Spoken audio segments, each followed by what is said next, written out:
So, Jason, I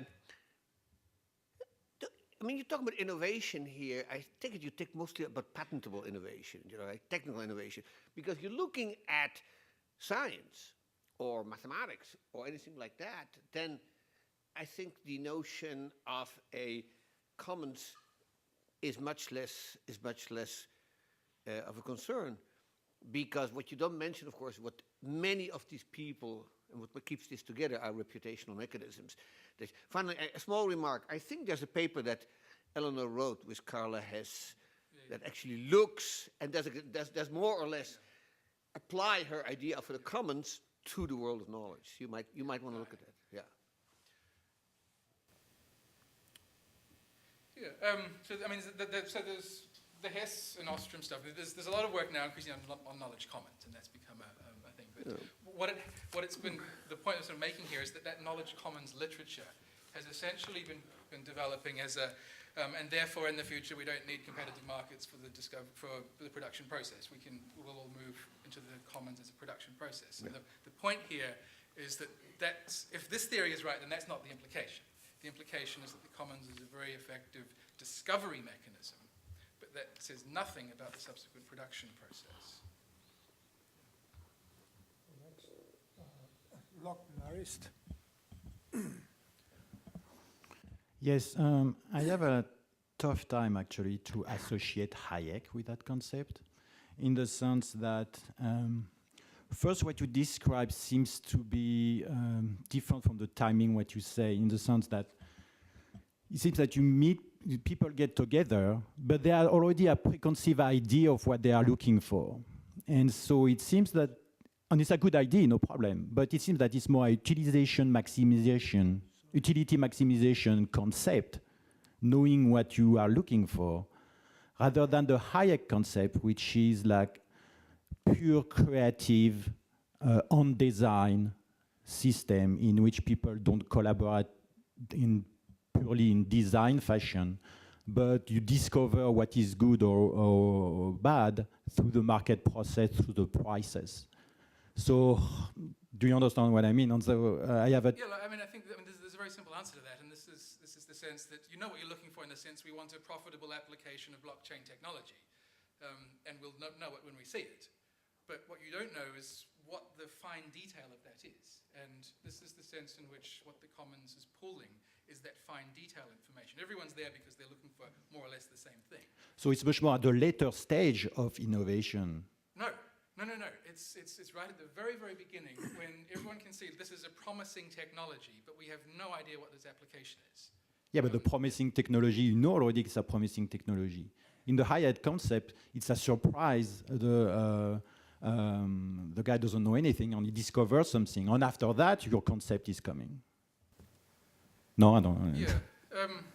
I mean, I think this is sort of conceiving it as the axiom, the in the beginning thing that we're not explaining, is in the beginning is a promising new technology, or in the beginning is an idea. But the point is that it's just surrounded with uncertainty, and it's from an entrepreneurial perspective, it's not transparent, even if it might be, we can all agree maybe that rocketry was, or just, this is often the way in which new technologies develop, is that you end up with this potential application, but without any clear sense of exactly what the entrepreneurial opportunity is. Now, we normally frame that as a failure story, that they just try this, try that, you try that, and it becomes failure in learning, right? So what but what's behind that failure in learning story is the implication it's a bunch of individuals doing it, just sampling a space, as it were. And what the implication here is that there may well be a more efficient solution to that if we take seriously the Hayekian notion that the information is initially distributed, that it's not a treasure hunt, that if you get lucky and you find the right spot, that in the beginning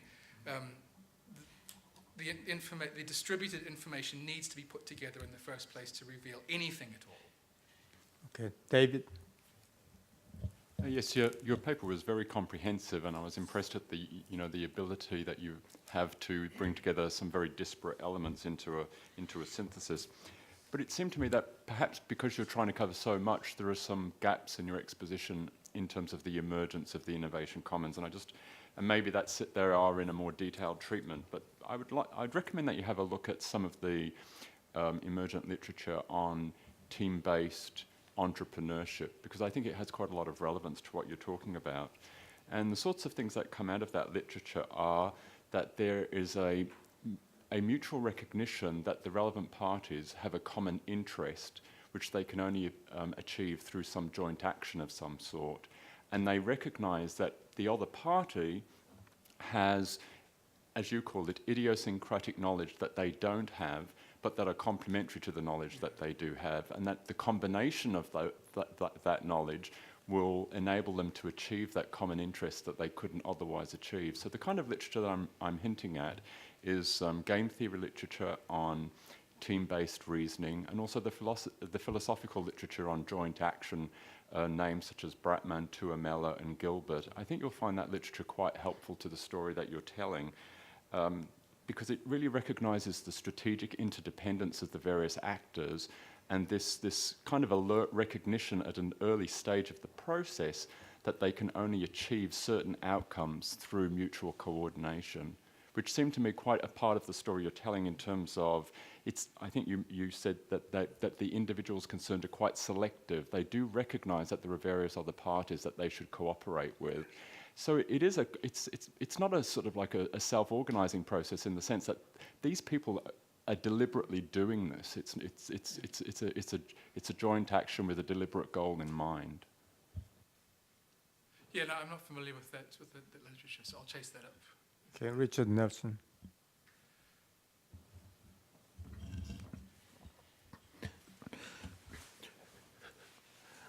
I have a lot of sympathy for the point of view you are expressing, and in a moment I will suggest that it be extended. But to stay with the point,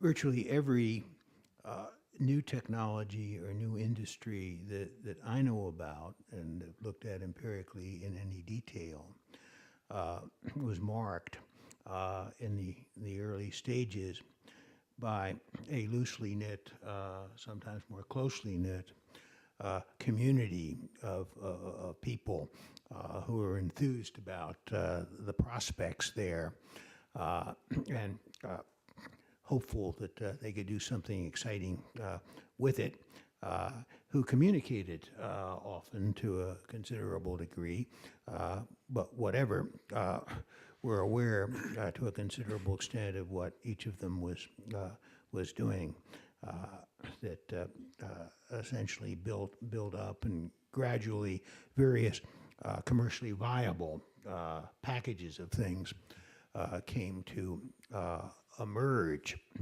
I would like to propose that in the context of that type of interaction, intellectual property rights, once they're put in, are a real problem. They don't help the situation at all, but rather they close down on modes of interaction. But the extension that I would propose is this, and I've been arguing this for some time, and about the only person I know who's really going in that direction is Joel. And that is, I think that scholars of technological innovation have been over the years relatively blind to the fact that in most fields there exist technological communities, communities of technical people working in the field, who regularly meet together from time to time. They're professional and technical associations. They exchange an awful lot of information, often in the form of publications, often in the form of person-to-person communication along the lines that Eric von Hippel, for example, has laid out. And there is this running issue which has fascinated me, and I've been trying to get somebody to do some work on it, as to what is kept proprietary and what is not kept proprietary within these systems. In some sense or other, you have to these professional societies are associated with industries and firms, but also with, in many cases, with engineering departments and universities. And the firms themselves have a strong interest in certain kinds of things being proprietary, but on the other hand, being members of that technological community where exchange and openness is a very important thing. So let me support the general proposition, but propose that it doesn't exist just simply at the beginning of an industry or a technology, but continues throughout it. Yeah, I mean, briefly, one of the sort of motivations we had at the beginning was what sense to make of user innovation and open innovation and so on. And this, our sort of starting observation was that that's always done in the context of the trajectory, in the context of firms and markets already existing. And so we sort of just saw it as extending it back to ask whether those types of communities make sense before any of that even happens. And their answer was yes, in the sense of trying to sort of look through the uncertainty to reveal the possibilities for any of that to begin. So, I mean, I agree that that's a complementary story. Surety. Hi, Jason. So this is a good follow-up to take, because my question is, you're thinking of it as a trajectory and how commons must proceed be like point zero of the trajectory. Now, I would say take it even further or even before that. What is required for commons to emerge and sufficiently solve the problem of commons? So something along the lines of like proprietary information that Dick was talking about. We share information in this workshop because we have very good social norms on what constitutes plagiarism and so on and so forth, and how we thank people for comments.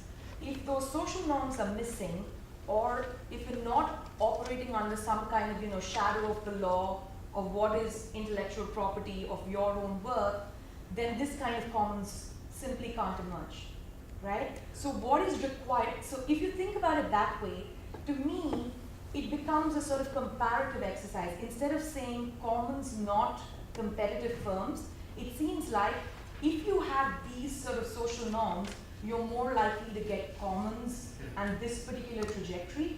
But if you are missing these social norms, then you get firms incubating ideas, and which may not be the most efficient way of doing this, and then you get a completely different. So to me, it seems like it might be an either or, depending on what precedes your commons. Well, I mean, this is exactly how we've been thinking about this, in the sense of now we've got a cultural, social story that explains why some places have been successful, have had successful innovation, others haven't, but not as in a story that says because of the so many entrepreneurs there, but rather a story because they are able to form low transactions costs, functional commons, and from that then becomes the seed for the entrepreneurial story. So yes, completely agree with that. Okay. Rebecca Eisenberg. This was a very interesting paper. I was struck in such a comprehensive discussion of this sort of pre-commercial space by the absence of the state and the various mechanisms that are available to the state to assist in constructing, sponsoring, convening commons-type institutions. And I was really sort of, I'm wondering, it just seems really, really odd to me, maybe because I'm thinking about different kinds of areas of pre-commercial commons-type enterprises than you have in mind. Maybe, this is a kind of a, but if you're going to be comprehensive, then, my spaces matter too, I suppose. But it seems like there's a lot of moves that the state makes in order to facilitate the emergence of new technologies, including, sponsorship of research, paying salaries of people who are then free to work in a relatively unencumbered way, convening interdisciplinary groups. There's a whole lot of state maneuvers along those lines. You have the national academies trying to facilitate bringing together different people, identifying what can be done, identifying moves that the state can make to facilitate certain things. There are regulatory moves, including relieving certain regulatory burdens in areas where that might be an obstacle to certain technologies emerging. I've been focusing on biomedical innovation all of my career, and so that's maybe an area where the state is very strongly present in wearing, in many ways, including as a consumer of new technologies that they want to see come forth. But I'm just curious about why you're omitting the state, and which is a logical way to solve some of these collective action problems and create a commons. So Yeah, why I does mean, that not interest you? It was a kind of, do we need that hypothesis type attempt here, in the sense that this is sort of channeling the Ostroms in the Vince and Eleanor sense, that this is a model of emergent polycentric governance. And the question was, is this actually sufficient? Like, I mean, can we find examples of this, because where these types of innovation commons could emerge entirely from private collective action and be stable? And if we can find examples of that, then we've got, I mean, that's a baseline, right? The role of the state then becomes a hypothesis to test about if that's not sufficient, do you need it? Because this, the market failure diagnosis of the innovation problem says essentially, without the state, nothing. And But I mean, what that if you was- already have the state, right? Well, okay, And the so state now- is omnipresent in, All right, but yeah. so now we've got a new hypothesis about the mechanism by which that is working, whether it's by over-provisioning resources that are then being recycled, or whether it is by targeting or whatever. But we've now got a new hypothesis about the way in which that state mechanism potentially works, where we're starting with the initial theory that this is a way of explaining the origin of innovation without requiring that hypothesis at all, which the standard market failure theory and diagnosis says without the state we shouldn't expect to see anything. Stan Leibowitz. Okay, mine may be related to one of the earlier questions. But when I think of commons or a commons, I think of it as that's intentionally a commons, that people set it up and they have these rules, and it's as opposed to, say, a private type of market. But as I see it, you're treating this commons as it's sort of before things really get going. It's the primordial ooze. And because it hasn't gone into one of these other mechanisms, you're calling it a commons because it's hard to know what to call it. But I don't think it's a commons the way I think of it, a commons as being. So it's something else, because if it was a real commons, Bill Gates can go to the computer meetings and he may say, I'm planning to build a computer one day. I'm going to learn as much as I can. I'm going to give away as little as I can. He's not following the commons rules as where he's supposed to give what he has as much as take. And so it's not clear that this is something where it's, the rules are known and the people are all trying to follow them. So it's not an intentional commons. No, I don't think commons needs to be intentional. A commons is just, in the Ostrom sense, a commons is a bunch of rules designed to overcome a collective action problem of free riding through various mechanisms of social shaming or punishment or whatever. And it will be variously successful to that extent. There are unsuccessful commons, there are highly successful commons, and some of the successful ones are designed, some of the successful ones are emergent. And so, But do these commons, as you're calling them, actually have rules? Sure, you have a meeting, and you may have rules about what time it starts and what times it ends, and someone's going to give a presentation or something, but do they really have rules of the type that lead to interaction of some of them people do. So providing information the to ones each other? we've been studying sort of in an ethnographic sense, various hackerspaces, and some of them have explicit constitutions, right? Now, they may or may not be sort of significantly followed, but often there will be implicit rules that everyone kind of understands, and so in that sense, yes, but that's the point being that those rules for governance are what we're thinking of as the institutions of the commons. If we can identify those rules, we're claiming that we've seen one. But the point is that it's not a public space. It's not just, it has rules, and it has a boundary, and it has consequences for violating those rules. And the implication here is that we can think of that then as a set of mechanisms and rules to create a common pool resource. And the resource then was the story of the various information and the technology and kit. So we identify it by the presence of rules and by the success of those rules in generating a common pool resource, which is then of value to those. But that's how we're defining it. Okay, we have already passed few minutes, 10:30. But there is a a line. So why don't you take a few more minutes and have these people at least state their questions? Mario, don't answer, just go through questions.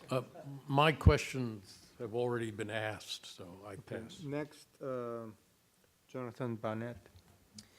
Yeah, I like your project very much. One thing that I liked was your restriction of the commons to the early stage in the innovation trajectory, because much of the knowledge commons literature I've seen very quickly extends it throughout the innovation trajectory and seems to lose sight of the fairly strict limitations in the Astra model of on the conditions under which commons can be stable governance mechanisms.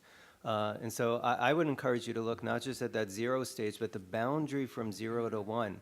And what I think you might find there is an interesting hybrid where you might see sponsored commons structures persisting. I'll give you one example. The Linux operating system, which is widely cited as an example of a successful commons, is actually a successful sponsored commons. It wouldn't exist if it didn't or it wouldn't have scaled up to the level it had scaled up if it hadn't gotten several billions of dollars in sponsorship from corporate sponsors, and Linux's own data documents that most of its volunteers are employees of those sponsors. So I think that's an interesting hybrid structure to look at. Next, Richard Langlois. Yeah, I was going to follow up on the comments of Dick Nelson and Rebecca about the role of the state and intellectual property rights, and I had in mind a very particular example that I've written about, which is the radio. So if you go back to the early 20th century, radio was very much a hobbyist community, a lot like personal computers. In fact, it was probably bigger and more important than personal computers. But of course, what happened to the radio? What happened was radio was nationalized in World War I as a military technology, and then the government created a national champion in RCA to take over the radio, and they had strong intellectual property rights over every technology that went into the radio. And we can ask, was that good for innovation? Alfred Chandler thought it was great, and I have suggested maybe it wasn't so great. But you can't think about these things without thinking about the. Lastly, Scott Shane. So I would follow up primarily on the comments that Dick Nelson made. So I was struck by the graph that's talking about the emergence of the commons prior to the entrepreneurs, and this notion of where it came from. And it seems to me, if I think about the first example that you put of the three-dimensional printing, right, that prior to the entrepreneurs starting with the three-dimensional printing, there was something, and that something that was there seemed to be very much involved with activities that were going on in academia in settings of engineers giving papers at conferences and so forth. Now, I guess maybe this is a definitional problem. To what point does that become a new commons as opposed to people simply using an old collective activity for a new purpose? And perhaps it's when some of the players have discovered that now there is a value to private property and private ownership. And it's at that point that they go, oh, maybe now I'm going to change the rules of the game as opposed to just open conversation. Thank you. That concludes the session. Let's give them a big hand. Thank you very much.